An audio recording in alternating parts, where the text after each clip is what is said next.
Ó Mãe Santíssima, intercedei por nós para que possamos bem compreender os ensinamentos de vosso Divino Filho, nosso Senhor e Salvador Jesus Cristo, e as explicações dos pais da Igreja.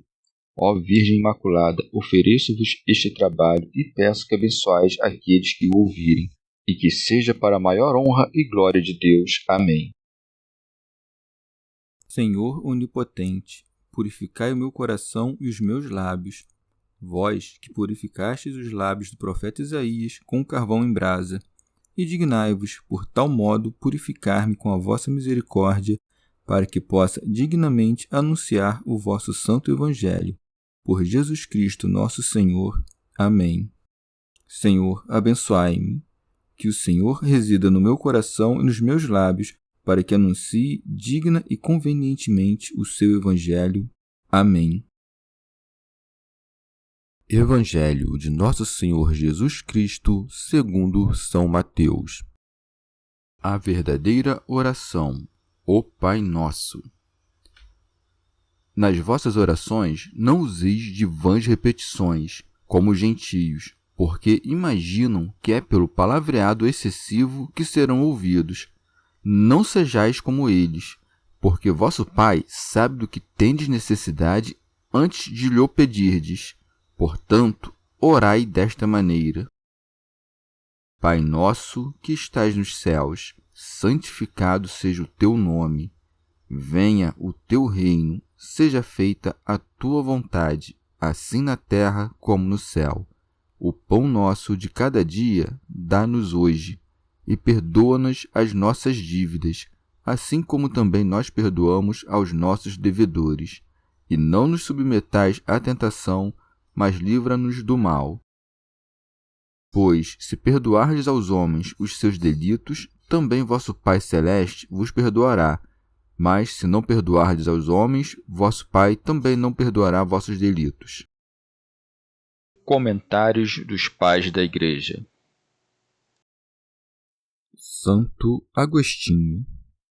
Assim como é próprio dos hipócritas manifestar-se para serem vistos na oração, cujo fruto não é outro senão agradar os homens, também os gentios, isto é, os pagãos, creem que quando falam muito poderão ser ouvidos. Por isso acrescenta: nas vossas orações não useis de vãs repetições. Cassiano. Deve-se orar com frequência, mas brevemente, para que o inimigo que prepara ciladas não possa introduzir algo em nosso coração no caso de demorarmos muito. Santo Agostinho. Não é orar falando muito, como pensam alguns, o orar por longo tempo. Uma coisa é falar muito, outra é um afeto prolongado. Sobre o próprio Senhor, escreveu-se que passava as noites em oração e que rezava por muito tempo para nos dar o exemplo. Diz-se que nossos irmãos do Egito têm frequentes, mas muito curtas, orações ejaculatórias pronunciadas de modo secreto, temerosos de que a intenção, tão necessária ao que ora, seja violentamente arrebatada e, por longas demoras, acabe por enfraquecer. Com isso, nos ensinam suficientemente que, assim como essa intenção não se deve embotar quando não pode perdurar, do mesmo modo, não deve ser rompida se perdurar. Afastemos da oração os discursos abundantes, mas que não falte a oração continuada, sem intenção persevera fervorosa. Falar muito na oração é tratar uma coisa necessária com palavras supérfluas. Orar muito é tocar com o exercício continuado do coração aquele a quem suplicamos, pois, de ordinário, esse assunto se trata melhor com gemidos que com discursos, mais pelo choro que pelo discurso. São João Crisóstomo. Ele nos dissuade com isso dos discursos vãos na oração. Por exemplo, quando não pedimos coisas convenientes a Deus, mas poder político e glória, vencer os inimigos e abundância de dinheiro. Ordena, portanto, aqui que não façamos orações longas. Digo longas não pelo tempo, mas pela multidão de coisas que se pedem. Contudo, convém que aqueles que pedem perseverem na oração, como diz o apóstolo: perseverai na oração. Não porque o apóstolo tenha querido que compuséssemos as orações com 10.000 versos e que falemos tudo até o coração, coisa que insinua em segredo quando diz: não useis de vãs repetições. Comentário de São Tomás de Aquino em forma de glosa. Condena, por outro lado, a tagarelice na oração, pois esta vem da infidelidade, e por isso segue, como fazem os gentios. Para os gentios era necessária a multiplicação das palavras, por causa dos demônios, que não saberiam o que eles pediam se não aprendessem por suas mesmas palavras. Os gentios creem, portanto, que quando falam muito, são ouvidos. Santo Agostinho. Em verdade, toda tagarelice provém dos gentios, que se dedicam mais a exercitar a língua que a purificar a alma e tentar transferir esse gênero de ocupação até mesmo para mover a Deus. São Gregório Magno. Mas, em verdade, orar é um amargo gemido na dor, e não ressoar por meio de palavras dispostas com arte. E, portanto, acrescenta: não sejais como eles. Santo Agostinho. Se é verdade que a multidão de palavras só é proferida para instruir um ignorante, que necessidade há disso em relação ao autor de todas as coisas? Por isso acrescenta: porque vosso Pai sabe do que tendes necessidade antes de lhe pedirdes. São Jerônimo. Aqui levanta-se certa heresia de alguns filósofos, que ensinavam este dogma pervertido. Se o Senhor conhece o que pedimos, e antes que o peçamos sabe de que necessitamos, em vão pedimos ao já sabedor. Aos quais se deve responder que, quando oramos, não somos narradores, mas pedintes. Com efeito, uma coisa é narrar ao ignorante, outra é pedir ao sabedor. São João Crisóstomo. Não ores, portanto, para ensinar, mas para mover, para que te recordes de teus pecados. Santo Agostinho. Nem devemos usar palavras junto de Deus para pedir o que queremos, mas pelas coisas que administramos com a alma e com a aplicação do pensamento, com puro amor e afeto de suplicante. Por certos intervalos de tempo, também rogamos a Deus com palavras, de modo que, por meio daqueles sinais das coisas, nós mesmos nos admoestemos para que conheçamos quanto progredimos neste desejo, e para aumentar em nós mesmos a energia para buscá-lo, de modo que aquilo que tinha começado a tornar-se morno pelas diversas preocupações não se esfrie totalmente e seja extinto até a raiz, caso não inflamemos com insistência. São-nos, portanto, necessárias palavras pelas quais sejamos movidos e pelas quais examinemos o que pedimos, não pelas quais pensemos que o Senhor será instruído ou curvado. Mas pode-se muitas vezes perguntar, seja a oração feita por ações, seja por palavras, qual é a necessidade da oração se Deus já conhece o que nos é necessário? O próprio esforço da oração purifica e serena o nosso coração e torna-o mais capaz de acolher os dons divinos que nos são infundidos espiritualmente. Pois Deus não nos ouve pela ambição de nossas preces, Ele que está sempre pronto a nos dar sua luz. Mas nós nem sempre estamos prontos a recebê-la, quando somos desviados para outras coisas.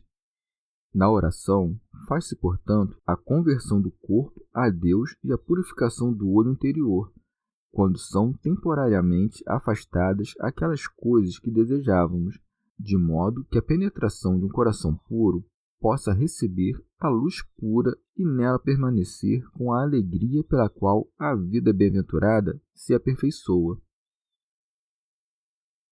Comentário de São Tomás de Aquino em forma de glosa.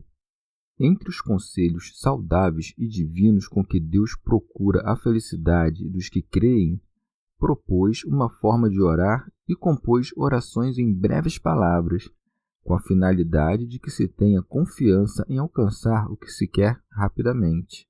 Por isso diz: Pai nosso que estais nos céus. São Cipriano, aquele que nos deu a vida, também nos ensinou a orar para que, quando falamos ao Pai por meio da oração que nos ensinou o Filho, sejamos ouvidos com mais facilidade. É uma oração amigável e familiar o rogar a Deus com sua própria oração.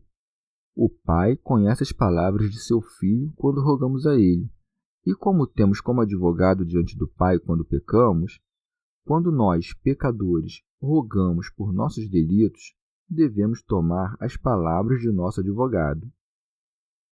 Comentário de São Tomás de Aquino em forma de glosa. Não oramos somente com essas palavras, mas também com outras, concebidas no mesmo sentido e com as quais nosso coração se inflama. Santo Agostinho. Como em toda petição, deve-se começar por ganhar a benevolência daquele a quem rogamos, e, depois, deve-se dizer o que pedimos. A benevolência costuma ser adquirida por meio do louvor daquele a quem se dirige a oração, e é usual colocá-la no início, no qual Nosso Senhor não nos mandou dizer nada além de Pai nosso que estás nos céus. Foram ditas muitas coisas em louvor do Senhor, mas não se encontra preceito algum dado ao povo de Israel para que dissesse Pai nosso, mas sempre se falou do Senhor, manifestando-lhes que Deus era para eles como Senhor para seus servos. Mas, falando sobre o povo cristão, diz o apóstolo que recebeu o espírito de adoção, segundo o qual chamamos Abba, Pai, o qual não é próprio de nossos méritos, mas da graça, ao qual pomos na oração quando dizemos Pai.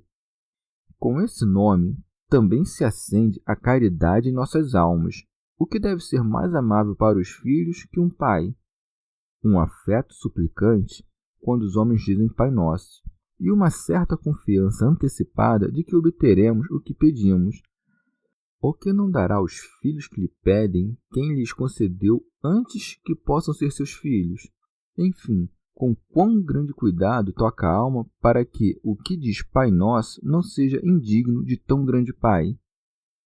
Também são, com isso, advertidos os ricos e os que são de linhagem nobre para que, quando se fazem cristãos, não se encham de soberba contra os pobres e contra os de origem desconhecida, visto que, do mesmo modo que eles, dizem ao Senhor Pai Nosso, o qual não podem dizer piedosa e verdadeiramente, senão os reconhecem como irmãos. São João Crisóstomo. Que dano pode sobrevir do parentesco com o inferior quando todos estamos unidos conforme o superior? Quem, pois, diz Pai, confessou, por essa única denominação, a remissão dos pecados, a adoção, a herança, a fraternidade com respeito ao seu unigênito e o dom do Espírito Santo, porque ninguém pode dirigir esse nome a Deus senão o que se apoderou simultaneamente de todos esses bens. Ele erigiu, pois, de modo duplo o sentimento dos que oram, pela dignidade daquele que invocamos e pela grandeza dos benefícios dos quais o que ora se apoderou. São Cipriano. Não dizemos Pai meu, mas Pai nosso, porque o Mestre da paz e da união não quis que se fizessem súplicas de maneira isolada e privada, como quando alguém nos roga somente por si.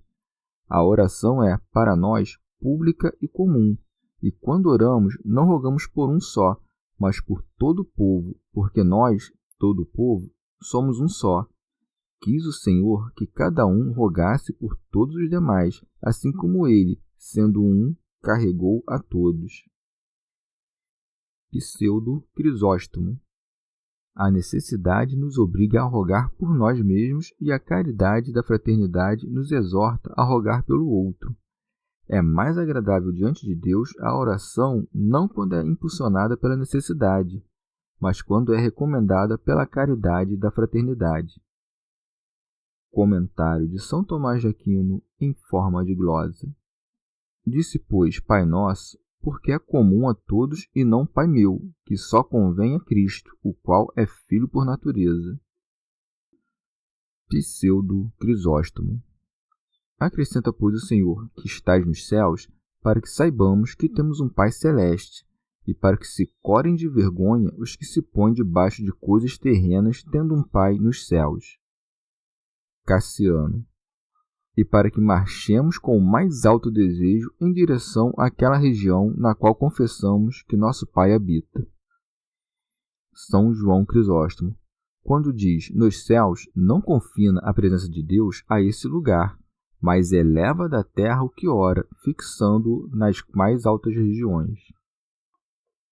Santo Agostinho. Ou diz-se que estás nos céus, isto é, entre os santos e entre os justos.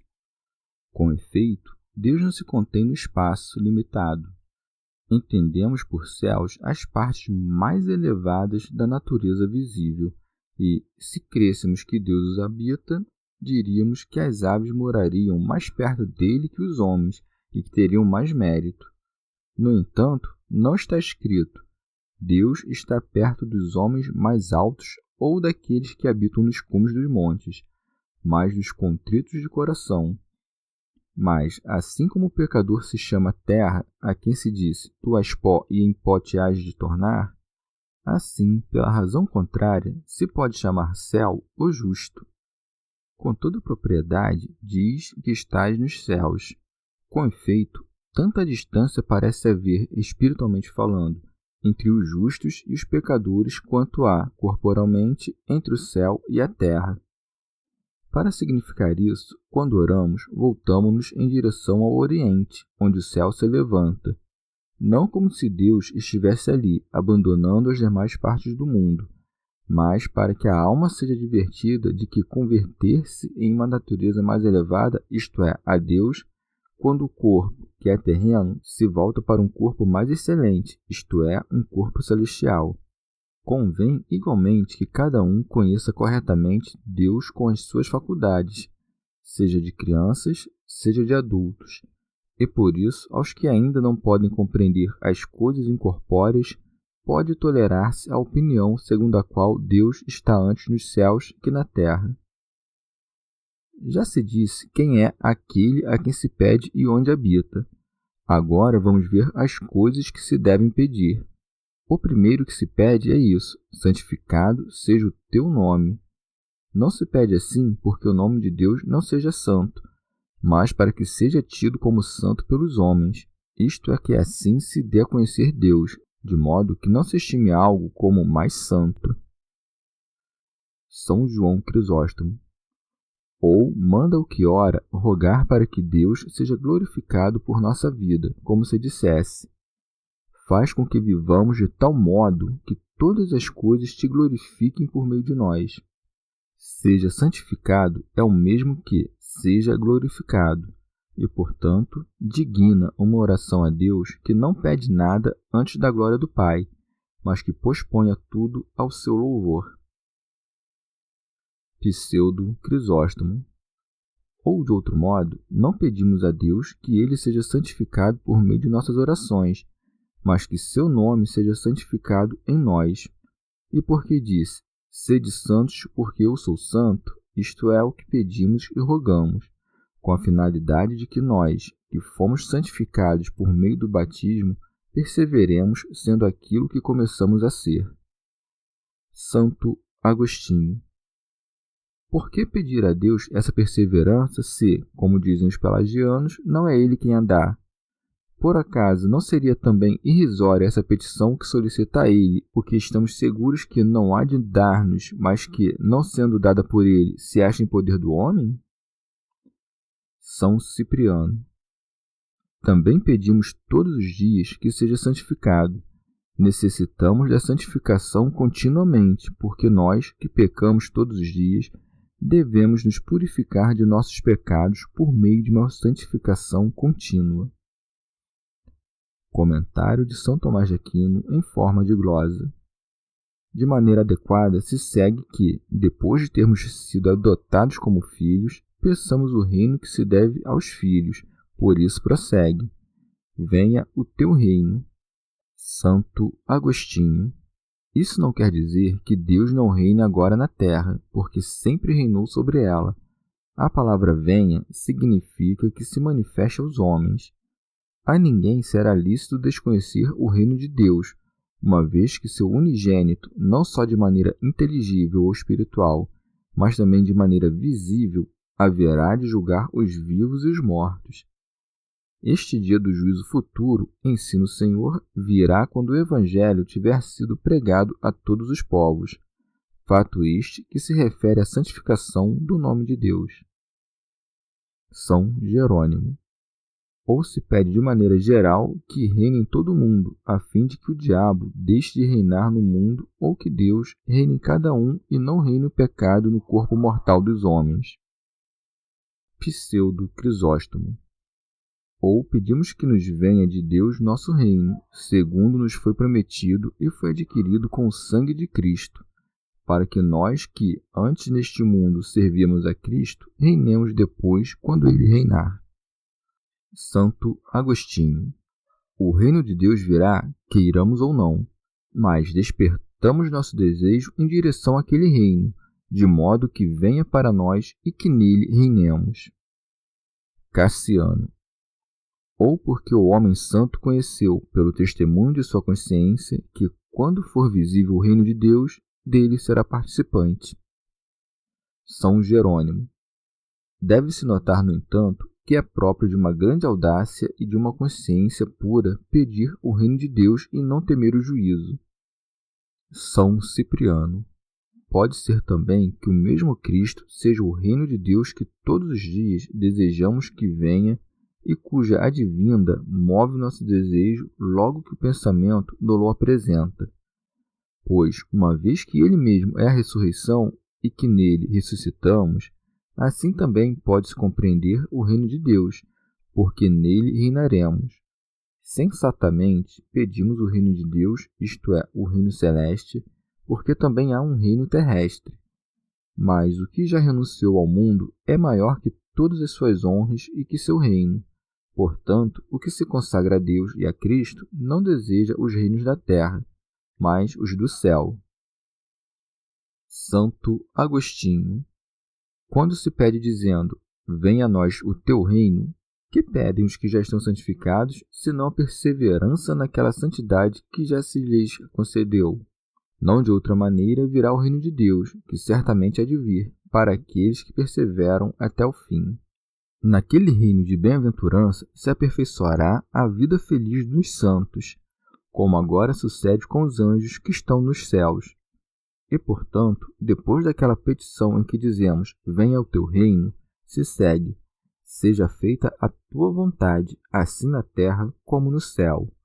Ou seja, assim como nos anjos que estão no céu, se faz tua vontade para que gozem de ti, sem nenhum erro que encubra sua sabedoria, nem miséria alguma que impeça sua felicidade, também se faça tua vontade em teus santos que estão na terra, e que foram feitos de terra no tocante ao corpo. Seja feita a tua vontade, se entende também corretamente dizendo que desejamos que os preceitos de Deus se cumpram, assim no céu como na terra, isto é, assim pelos anjos como pelos homens, não porque eles determinam a vontade de Deus, mas porque fazem o que ele quer, isto é, operam segundo sua vontade.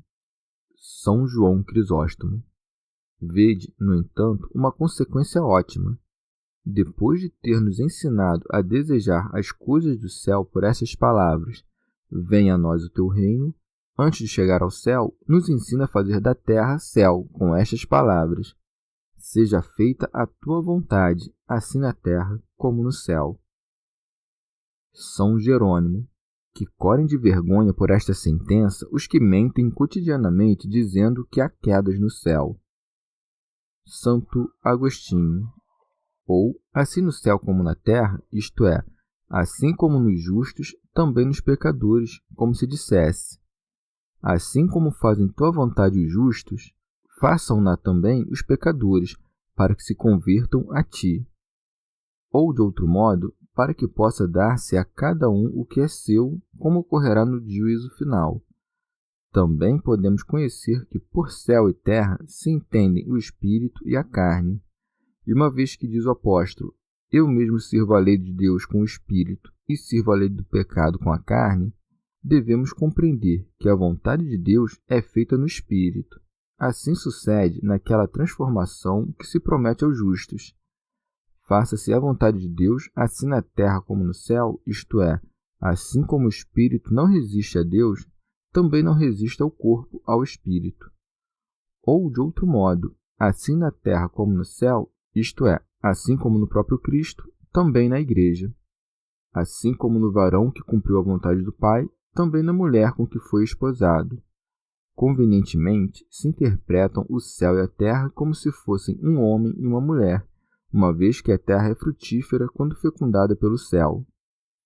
São Cipriano. Não pedimos que ele faça o que quer, mas que nós possamos fazer o que Deus quer, uma vez que, para que se faça em nós, é necessária a vontade divina, isto é, sua ajuda e proteção, porque ninguém é suficientemente forte por suas próprias forças, mas está seguro na misericórdia de Deus.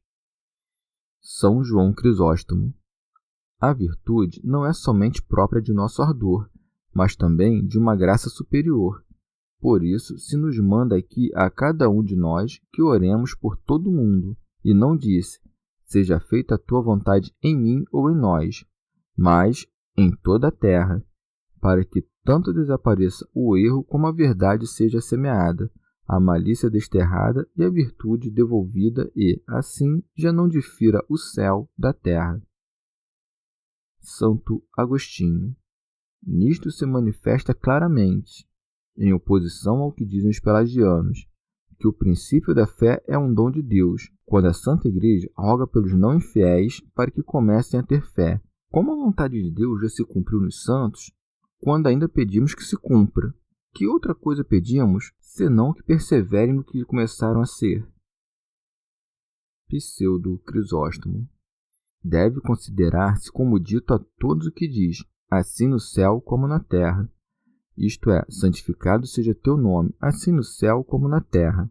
Venha o teu reino, assim no céu como na terra.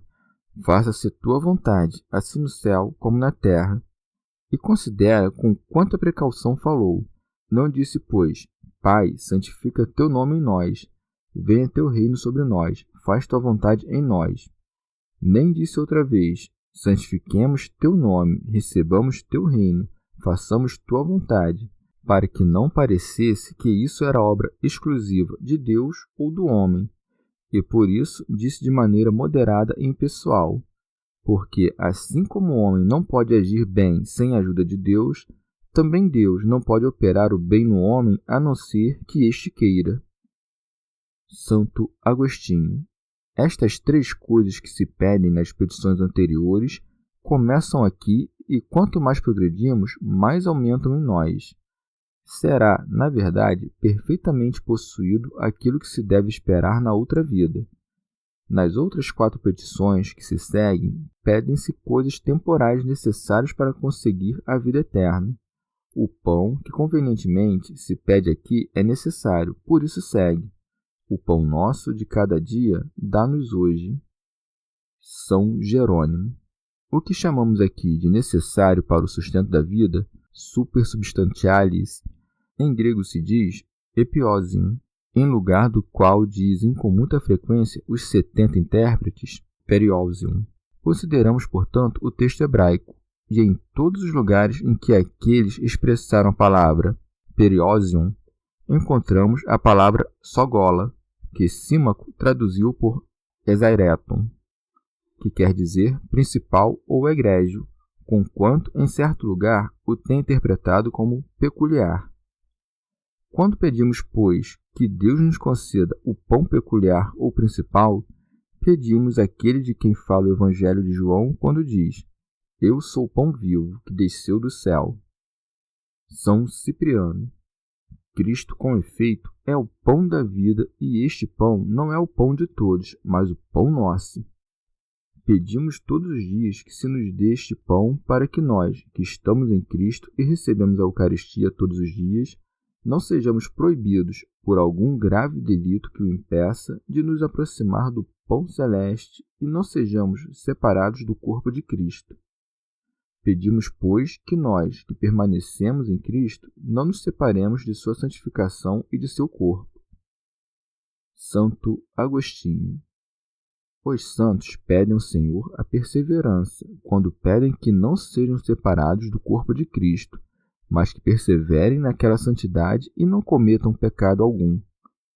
Pseudo Crisóstomo. Ou falou sobre o pão supersubstancial, que quer dizer cotidiano. Cassiano, quando diz hoje, manifesta que todos os dias deve-se comer e em todo tempo se deve proferir esta oração, porque não há um dia no qual não nos seja necessário, pelo recebimento deste pão, fortalecer o coração do homem interior. Santo Agostinho. Mas contra essa doutrina levantam objeções, contudo, aqueles que, no Oriente, não partilham cotidianamente a ceia do Senhor. Os que defendem seu parecer sobre isso dizem que o fazem sem escândalo, apoiados na autoridade eclesiástica, visto que não são proibidos de fazê-lo por aqueles que governam as igrejas. Mas ainda que não discutamos nada sobre isso em particular, deve certamente ocorrer-lhes que recebemos do Senhor a regra de oração, a qual não convém transgredir. Quem se atreverá a dizer que só devemos rezar uma vez a oração dominical, ou que devemos dizê-la 2 ou 3 vezes apenas até aquela hora em que recebemos o corpo do Senhor? Pois pareceria então que não poderemos dizer depois, nos dá hoje, o que já recebemos. Ou, se fosse assim, poderia alguém obrigar-nos a celebrar aquele sacramento na última hora do dia? Cassiano. Conquanto seja dito hoje, isso pode ser compreendido como a vida presente, isto é, enquanto vivermos nesta vida, dá-nos este pão. São Jerônimo. Podemos compreender de outro modo o pão supersubstancial, a saber, aquele que está sobre todas as substâncias e supera todas as criaturas, ou seja, o corpo de Cristo. Santo Agostinho. Ou este pão cotidiano é um pão espiritual, isto é, os preceitos divinos, os quais convém todo dia meditar e praticar. São Gregório Magno. A este pão chamamos nosso e, contudo, pedimos que se nos dê, porque é dom de Deus e se faz nosso por nossa aceitação. São Jerônimo. Outros julgam simplesmente segundo as palavras do apóstolo que diz: tendo, pois, os alimentos necessários e com que nos cobrir, contentemo-nos com isso. Os santos têm consigo apenas o cuidado do alimento do presente. Por isso, mais adiante nos ordena: não penseis no dia de amanhã. Santo Agostinho. Assim, portanto, pedimos aqui o necessário, tirando de lado aquilo que o excede, isto é, pelo nome de pão indicamos o todo.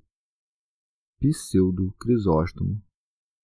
Não só oramos, o pão nosso cada dia nos dai hoje, para que tenhamos o que comer, o qual é comum entre justos e pecadores, mas que aquilo que comemos seja recebido da mão de Deus, o qual é próprio somente dos santos. Pois Deus somente dá o pão àqueles a quem prepara com a justiça. O diabo, por sua vez, dá àqueles que prepara com o pecado.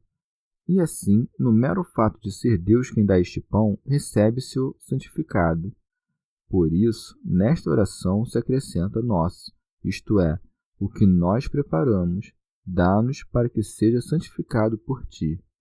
Assim como o sacerdote, recebendo o pão de um leigo, o santifica e o oferece a ele, o pão, em realidade, é daquele que o oferece, mas sua santificação é benefício do sacerdote.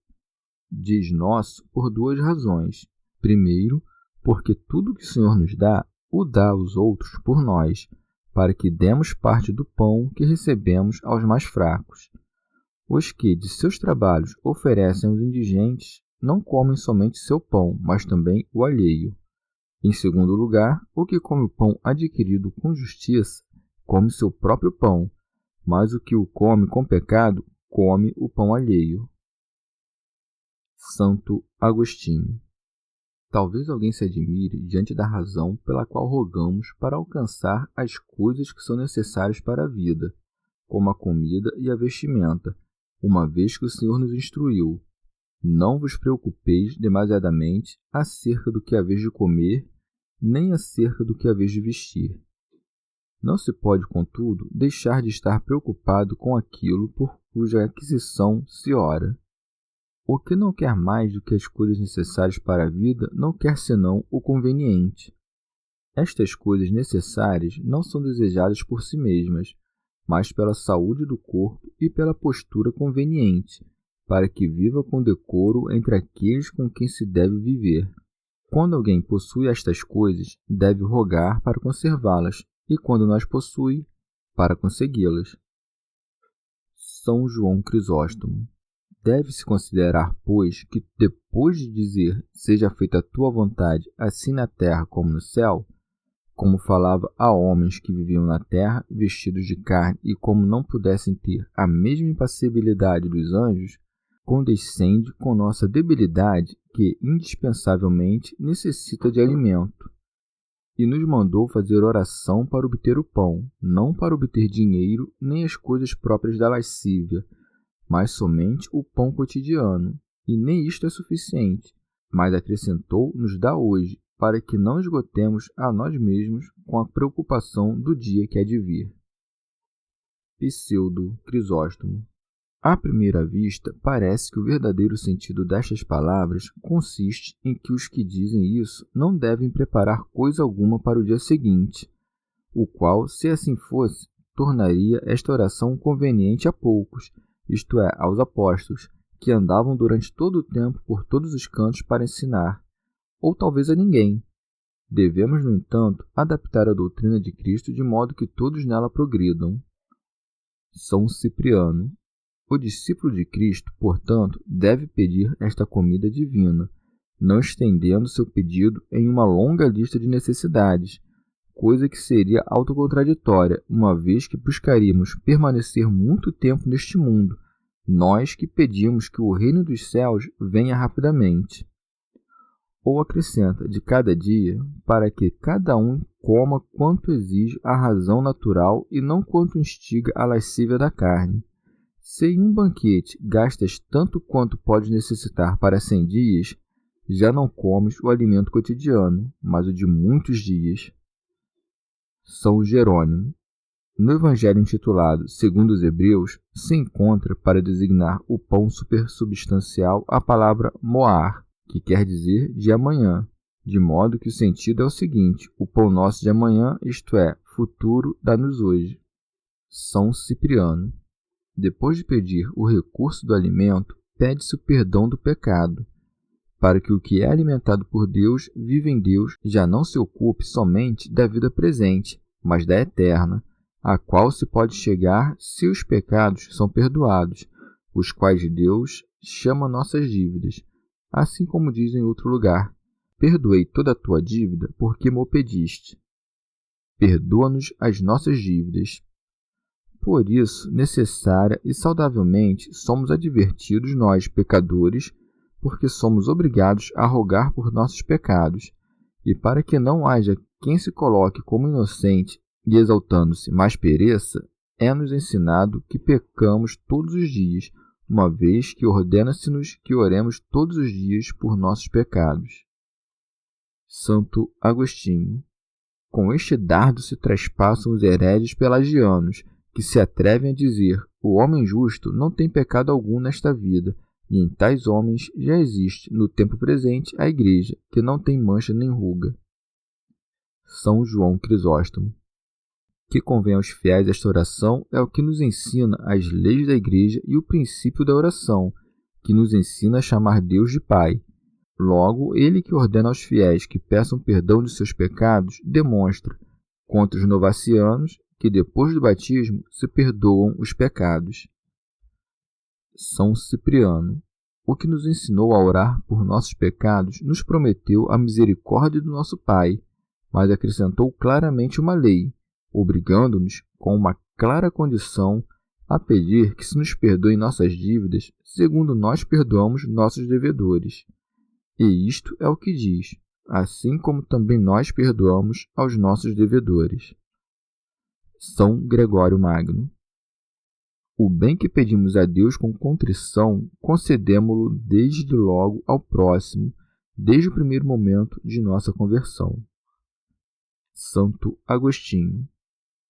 Isto não se diz do dinheiro, mas de todas as ofensas que se nos fazem, e por isso também do dinheiro, pois nos ofende aquele nosso devedor que, podendo pagar, não o faz, e se não perdoamos esta ofensa, não podemos dizer: e perdoa-nos as nossas dívidas, assim como também nós perdoamos aos nossos devedores. Pseudo Crisóstomo. Com que esperança roga, pois, o que conserva a inimizade contra o outro por quem, por acaso, foi ofendido? Assim como mente enquanto ora, pois diz perdoo e não perdoa, também pede perdão a Deus e não é perdoado. Mas muitos, não querendo perdoar aos que ofendem, evitam fazer esta oração. Tolos! Primeiramente, porque o que não ora assim, como ensinou Cristo, não é discípulo de Cristo. Segundo, porque o Pai não ouve com gosto a oração que o Filho não prescreveu. Com efeito, o Pai conhece o sentido e as palavras de seu Filho, e não recebe as que inventa a prática humana, mas sim as que a sabedoria de Cristo expôs. Santo Agostinho. Contudo, este tão grande bem, a saber, o perdoar as dívidas e o amar os inimigos, não é próprio de tantos como cremos ao escutar dizer: e perdoa-nos as nossas dívidas, assim como também nós perdoamos aos nossos devedores.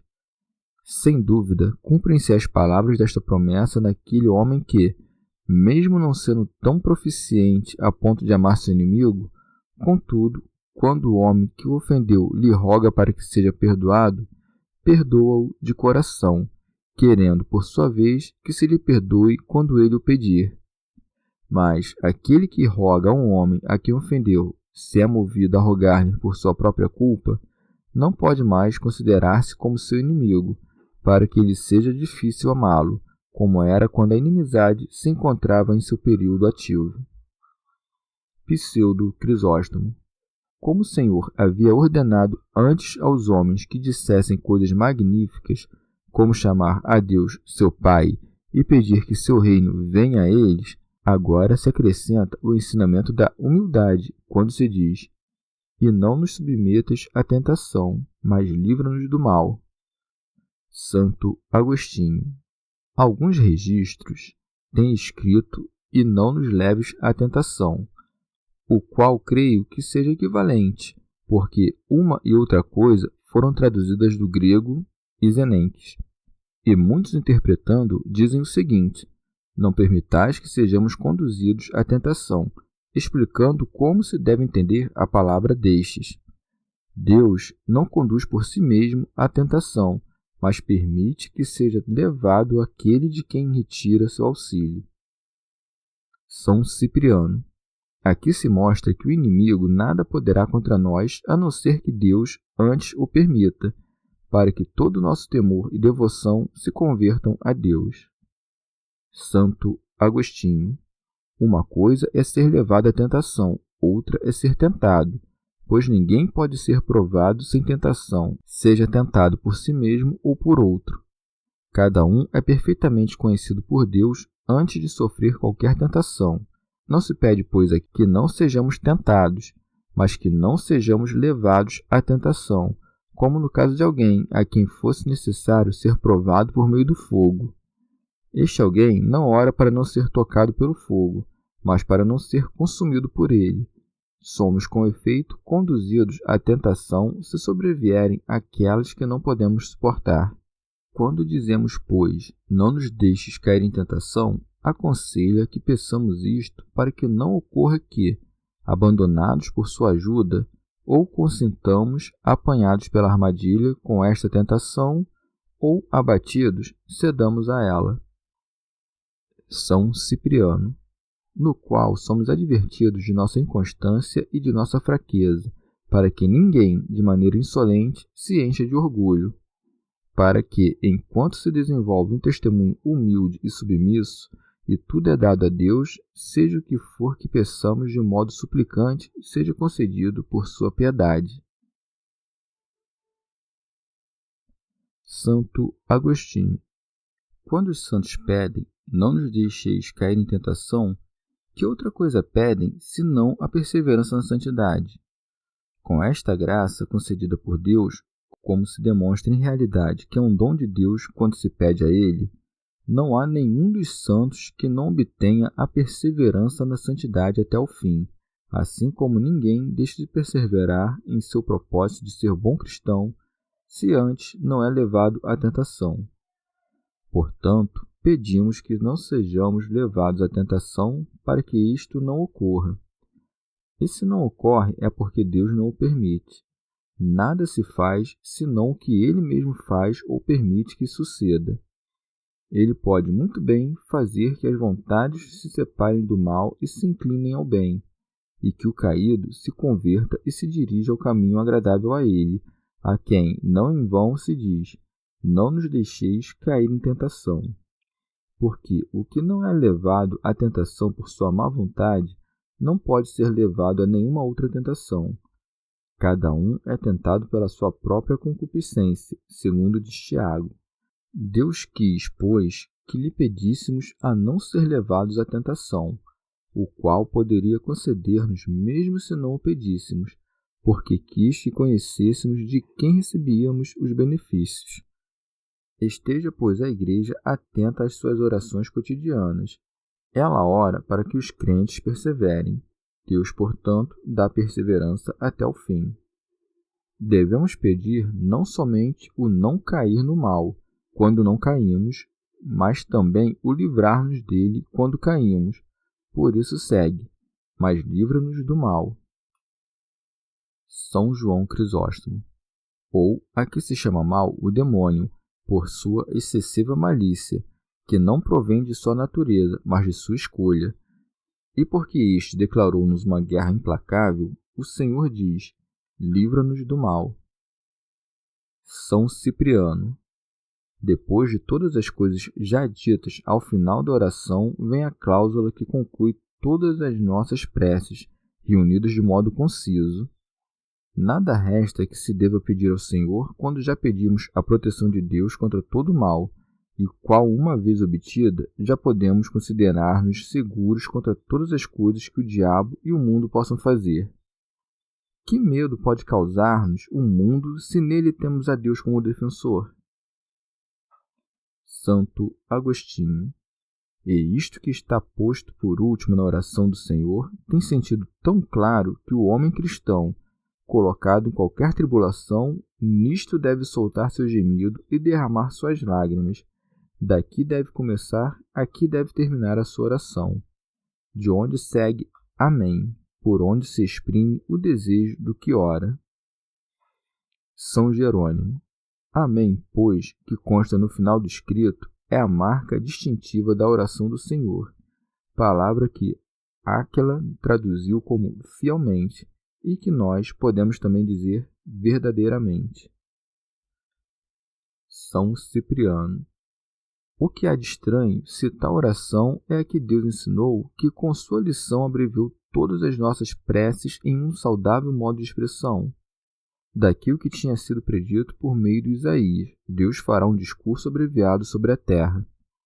E tendo vindo nosso Senhor Jesus Cristo para todos, a fim de abarcar igualmente os sábios e os ignorantes, com a finalidade de dar preceitos para o bem de todos os sexos e de todas as idades, reuniu um grande compêndio de todos os seus preceitos, para que os que se instruem na disciplina do céu não cansem sua memória, mas aprendam prontamente o que é necessário para crer, como a fé simples.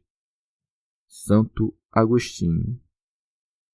quaisquer outras palavras que digamos e que componham o estado de espírito daquele que ora, ou precedendo para que resplandeça, ou seguindo para que cresça, nada podemos incluir que não esteja compreendido nesta oração dominical, se a proferirmos reta e convenientemente.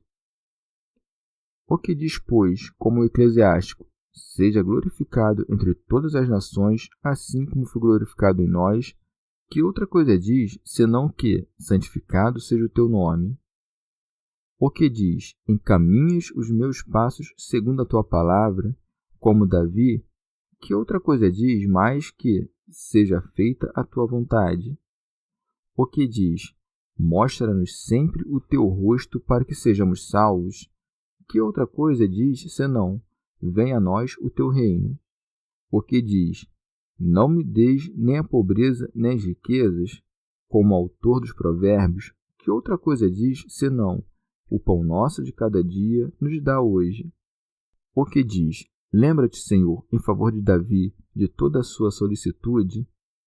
E, se fiz algum mal ao meu amigo, que outra coisa diz mais que, perdoa-nos as nossas dívidas, assim como também nós perdoamos aos nossos devedores? O que diz, afasta de mim a intemperança, como eclesiástico, que outra coisa diz mais que, não nos deixeis cair em tentação? O que diz, livra-me, meu Deus, dos meus inimigos, como Davi, que outra coisa diz mais que, livra-nos do mal? E se percorreres todas as palavras de todas as preces santas, nada encontrarás que não esteja compreendido na oração do Senhor. Quem quer que diga algo que não possa se referir a esta prece evangélica, ora de modo carnal, atitude que eu não saberia como não chamar de ilícita, uma vez que o Senhor não ensina os renascidos a orar senão de modo espiritual. Quem, por outro lado, diz na oração, Senhor, multiplica minhas riquezas e aumenta minhas honras, e o diz tendo concupiscência destas coisas, não tendo em vista aquilo que pode trazer proveito aos homens de acordo com Deus, julgo que esta pessoa não encontrará na oração dominical espaço para encaixar tais votos, razão pela qual, pelo menos, deve envergonhar-se de pedir aquilo que não se envergonha de desejar. Mas, se ele se envergonha do desejo e, mesmo assim, o desejo vence, será melhor que ele ore aquele a quem pedimos, mas livra-nos do mal, para ser libertado também deste mal. Parece também que este número 7 convém ao número das bem-aventuranças. Se é pelo temor de Deus que se fazem bem-aventurados os pobres de espírito, porque deles é o reino dos céus, peçamos que seja santificado o nome de Deus entre os homens, permanecendo seu puro temor pelos séculos dos séculos. Se a piedade é aquilo por meio do qual os bem-aventurados se fazem humildes, peçamos que venha seu reino, para que nos enterneçamos e não nos oponhamos à sua vontade. Se a ciência é aquilo com que são bem-aventurados os que choram, oremos para que se cumpra a sua vontade, assim na terra como no céu, porque, quando o corpo consente com as inspirações do Espírito, como a terra se submete ao céu, não choraremos. Se a fortaleza é aquilo com que são bem-aventurados os que têm fome, oremos para que nosso pão cotidiano se nos conceda hoje e possamos chegar, por meio dele, à pleníssima saciedade. Se é pelo conselho que os bem-aventurados são misericordiosos para que Deus deles se apiede, perdoemos as dívidas para que se nos perdoem as nossas. Se o entendimento é aquilo com que são bem-aventurados os puros de coração, oremos para não cair em tentação, para que não tenhamos um coração dividido, procurando as coisas temporais e terrenas, a partir das quais nos sobrevêm as tentações. Se a sabedoria é aquilo pelo qual os bem-aventurados são pacíficos, pois serão chamados de filhos de Deus, oremos para sermos liberados de todo mal, e este livramento nos fará filhos livres de Deus. São João Crisóstomo. Tendo despertado nossa preocupação com a recordação de nosso inimigo, o demônio, quando o Senhor nos ensinou a dizer livra-nos do mal, novamente nos oferece a ousadia pelo que é acrescentado em certos livros. Pois teu é o reino, o poder e a glória. Pois, se o reino é dele, nada temos de temer, porque quem peleja contra nós também lhe está subordinado. Sendo, pois, dele o poder e a glória infinita, não somente pode livrar-nos de todo mal, mas também fazer-nos gloriosos. Pseudo Crisóstomo. Tudo isso pertence às coisas que precedem. Quando se diz teu é o reino, corresponde àquilo que havia dito: venha o teu reino, para que não haja alguém que diga: logo, Deus não tem um reino na terra.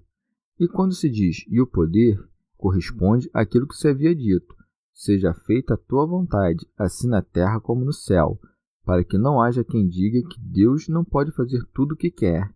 E quando se diz e a glória, faz eco a tudo que se segue, no qual aparece a glória de Deus. Rábano Mauro. Como Nosso Senhor havia dito Amém, deu a entender que Deus concede indubitavelmente tudo quanto se pede, como convém, quando os que pedem não negligenciam o cumprir aquilo que foi pactuado na condição acrescentada, e por isso continua: pois, se perdoardes aos homens os seus delitos, também vosso Pai Celeste vos perdoará. Santo Agostinho. Nisto não deve passar-se em silêncio que, de todas as sentenças com as quais o Senhor nos mandou que orássemos, julgou oportunamente recomendar-nos, acima de tudo, a que afeta a remissão dos pecados, no qual quis que fôssemos misericordiosos, o qual é o único bom conselho para evitar todas as infelicidades. Pseudo Crisóstomo. Não diz que primeiro nos perdoa Deus para que depois perdoemos aos nossos devedores. Deus sabe, pois, que os homens mentem e que, ainda quando obtêm perdão de seus pecados, não perdoam aos seus devedores. Por isso diz que primeiro perdoemos e que depois peçamos nosso perdão. Santo Agostinho. O que não perdoa ao que, arrependido de seu pecado, lhe pede perdão, e não lhe perdoa de coração, não espere de maneira alguma que Deus lhe perdoe seus pecados, e por isso acrescenta: mas, se não perdoardes aos homens, vosso Pai também não perdoará vossos delitos. São Cipriano. Não poderás ter perdão algum no dia do juízo, quando serás julgado segundo tua mesma sentença e quando tu mesmo sofrerás o que tiveres feito aos outros. São Jerônimo. Mas está escrito: eu disse, sois deuses, mas vós como homens morrereis. Isso se disse àqueles que mereceram, por causa de seus pecados, deixar de ser deuses e ser homens. De modo correto, portanto, são também chamados homens aqueles a quem os pecados são perdoados. São João Crisóstomo. Portanto, faz menção dos céus e do Pai, para chamar a atenção do que ouve. Nenhuma coisa te assemelha tanto a Deus como perdoar aos que te fazem alguma injúria. É inconveniente que seja servil um filho que procede de tal pai e que, chamado ao céu, tenha um sentimento terreno próprio desta vida. Chegamos ao fim de mais um dia de comentários da Catena Áurea. Muito obrigado por ficarem até aqui, que Nossa Senhora derrame suas graças sobre nós e até amanhã.